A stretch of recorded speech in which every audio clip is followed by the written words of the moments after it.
Kuz mavsumida sizda qanday liboslar bo'lishi shart? Hozir mana shu haqida gaplashamiz. Dunyo statistikasi bo'yicha garderob bazasi bor va har bir ayolda bo'lishi shart bo'lgan liboslar bor. Lekin yoshingizga qarab, yashayotgan muhitingizga qarab, kasbingizga qarab, hayot tarzingizga qarab bu liboslar ayrimlari sizga to'g'ri kelishi mumkin, ayrimlari to'g'ri kelmasligi mumkin. Ushbu liboslardan bir nechtasini sanab o'taman. Kuz mavsumida garderobingizda bo'lishi kerak bo'lgan liboslardan bittasi bu jaketlar yoki pidjaklar. Agar u kengroq tikilgan bo'lsa, uni pidjak deb ataymiz. Agar uni torroq tikilgan bo'lsa, uni jaket deb ataymiz. Rangini esa neytralini tanlaganingiz yaxshi. Kul rang, qora, oq, bu neytral ranglar har bir ayollarga to'g'ri keladi. Yana bitta bo'lishi kerak bo'lgan libos bu trenchlar, xalq tilida ularni plashlar deb ataymiz.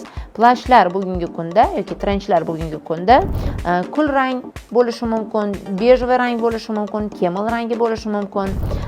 Burberry yoki Max Mara brendlari ushbu trenchlarni asoschilari va xuddi shu fasonda, xuddi shu stilda tikilgan liboslarni hozirgi kunda bozorlarda juda ham ko'p har xil turlarini ko'rishimiz, topishimiz mumkin.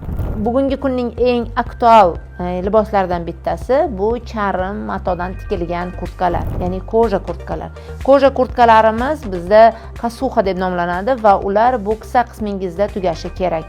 Kasuxa bu yonmachasiga zamoga o'tgan bo'lishi kerak. Agar sizni yoshingiz 40 dan oshgan bo'lsa, siz yonmachasiga zamoklardan emas, to'g'ri tikilgan zamoklarni xarid qilishingiz mumkin.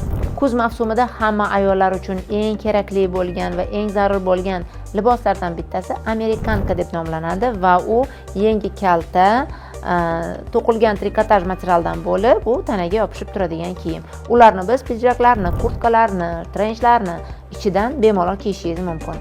Bunday amerikankalarni yengi uzunlari sviter deb ataladi, yengi kaltalari amerikanka. O'zingizga yoqqan ranglaridan bir nechtasini tanlashingiz mumkin. Kuz mavsumi uchun zarur bo'lgan yana bitta libos bugungi kundagi zamonaviy, aktual hisoblangan jiletkalar. Yengi yo'q liboslar. Ular pidjaklar materialida bo'lishi mumkin yoki bo'lmasam plashovka materialdan bo'lishi mumkin, puxovik sifat bo'lishi mumkin. Ya'ni ozgina utepленный deymiz, issiqroq bo'lishi mumkin. Bunday jiletkalarni ham ozgina bo'ksangizni yopib turadigan tanlasangiz, sovuq havolarda ham sizni ehtiyot qiladi. Ushbu mavzuda siz ko'proq bilishni xohlasangiz va kuz mavsumida yana qanday kiyimlar urfda ekanligini bilishni xohlasangiz, kommentariyda kitob deb yozing va sizga elektron variantidagi kitobchani direktingizga yuborib qo'yaman.